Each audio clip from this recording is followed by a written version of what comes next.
was diagnosed with squamous cell carcinoma of my left anterior tongue back in March 2016, roughly 2 years ago at the age of 26. I just kind of noticed a small bump on my tongue one morning, early in January after the new year, and I was like, well, that's very strange for like a canker sore or something. It's a little bit on the large side, and I kind of waited for it to go away, and it didn't.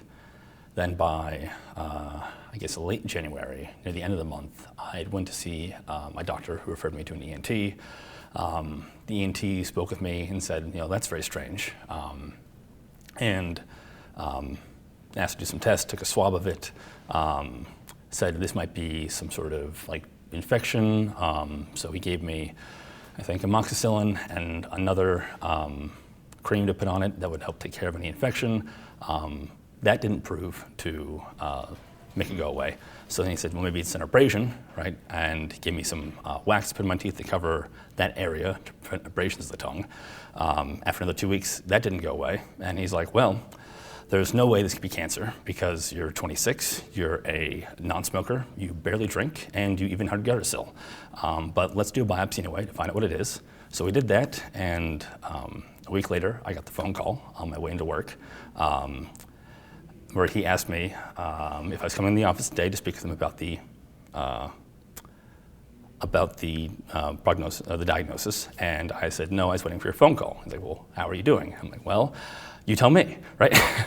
And he begins saying, well, it appears that you have one of the types of cancer. And that was how I found out.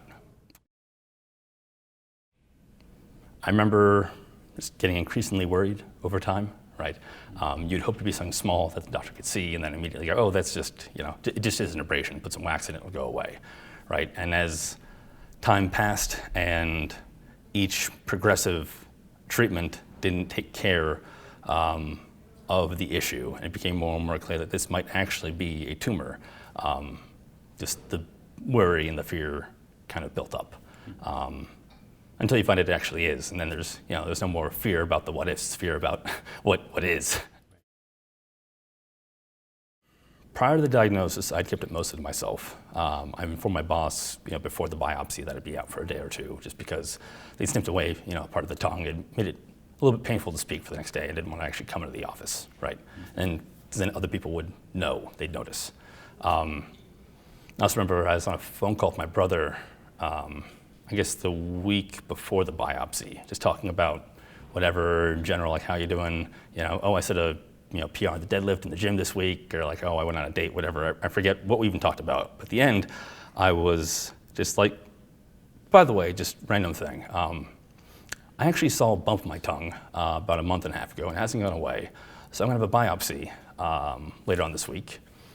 Just wish me luck, could be cancer. I don't think it is, just given how healthy I am, but it might be. And his reaction was that like, oh, well, there's no way it could be, because if you have cancer, then the rest of us, we're all screwed, right? Because, apart from this one diagnosis, I'm a very healthy individual, right? Not drinking, not smoking, or lightly drinking, not smoking, even on the whole like eat organic and everything train, right? But he's just like, yeah, there's no way. And then, yeah. It's all right to be scared. It makes sense. It's natural. Just go with it. Trust your doctors. It's the best you can do, right? I did find it kind of interesting that as I approached surgery, I actually became less and less scared as I kind of began to accept that this is the way things are. I am seeing a very good doctor. There's nothing I can do to change the situation, so I just need to relax and let the doctors do their work. Because if you don't have enough emotional energy to even worry about it and stress about it. It's just not something you can even manage. I was fortunate enough to only need a single surgery. Okay. So I had a partial glossectomy, removing about a fifth of the foremost part of my tongue. And then I had a selective neck dissection on the left side to remove the lymph nodes. Well, this was actually my first time having surgery, so it was a brand new experience to me. Yeah, very significant one for a first timer, right? You'd hope you get like your tonsils out when you're a kid and kind of like a warm-up round, but no. It was all done in a single procedure, lasted a couple hours. I was in and out, I think 23 and a half hours. But yeah, I just remember I felt very calm beforehand going in. Didn't really know what to expect.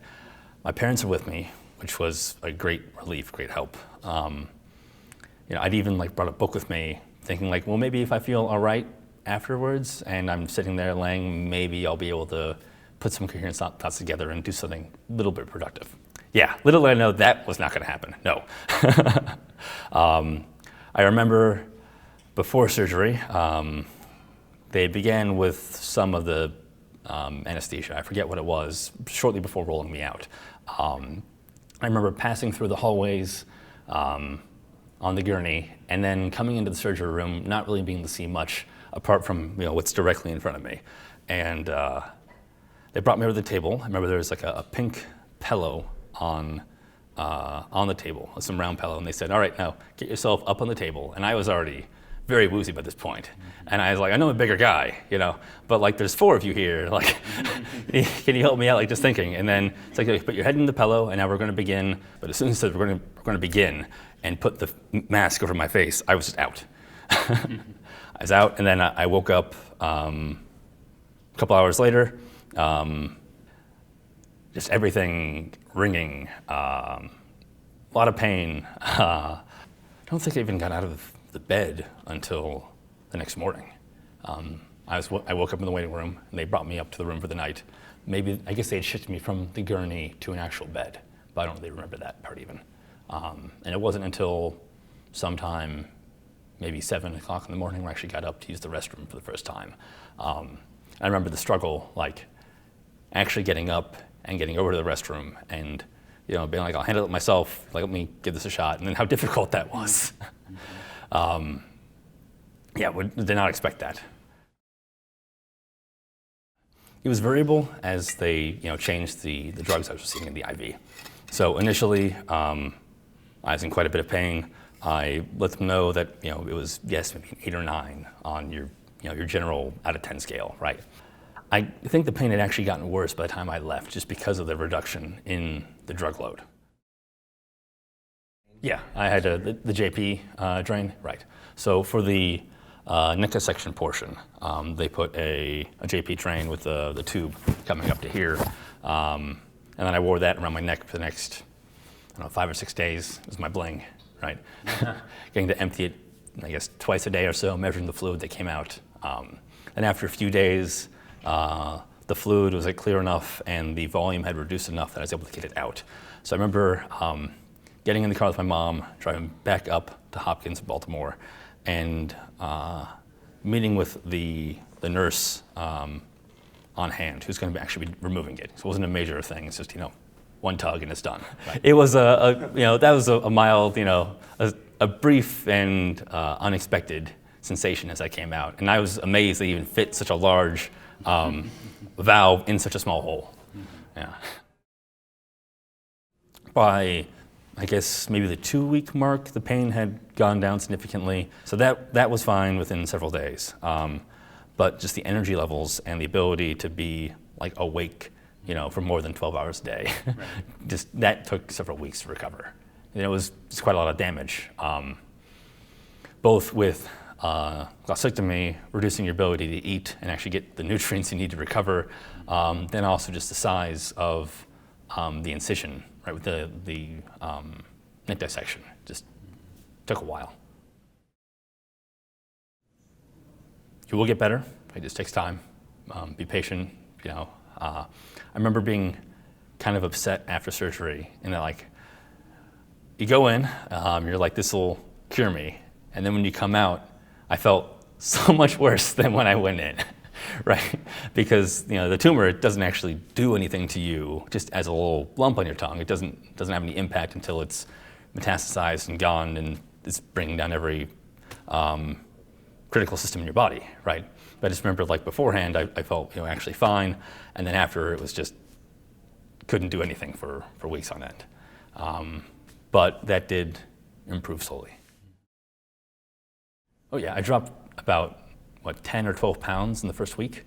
So at least after about a day or so, I was able to drink some cool broth. Once again, a high temperature would have been awful, right? But at least the colder, that worked.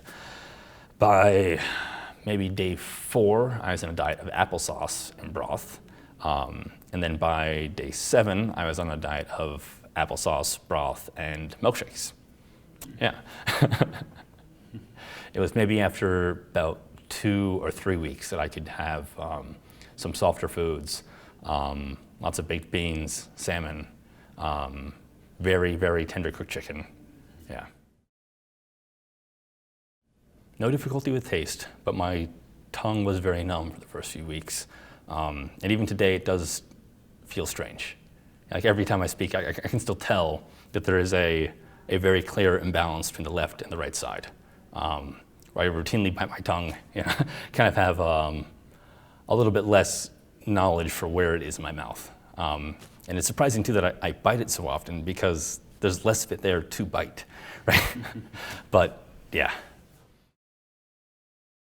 I did go back to Hopkins to meet with a speech pathologist for a couple of meetings, and she'd given me some exercises to help with tongue mobility. Fortunately, because of the rather small area that was resected, I don't have many long-term impacts on speech. Right? I can enunciate about as good as I used to. My mom still tells me she can tell the difference, right? But that's your mom. I'd also seen a physical therapist, and there was a whole host of exercises I had to do there, mostly to regain the neck mobility and the shoulder mobility.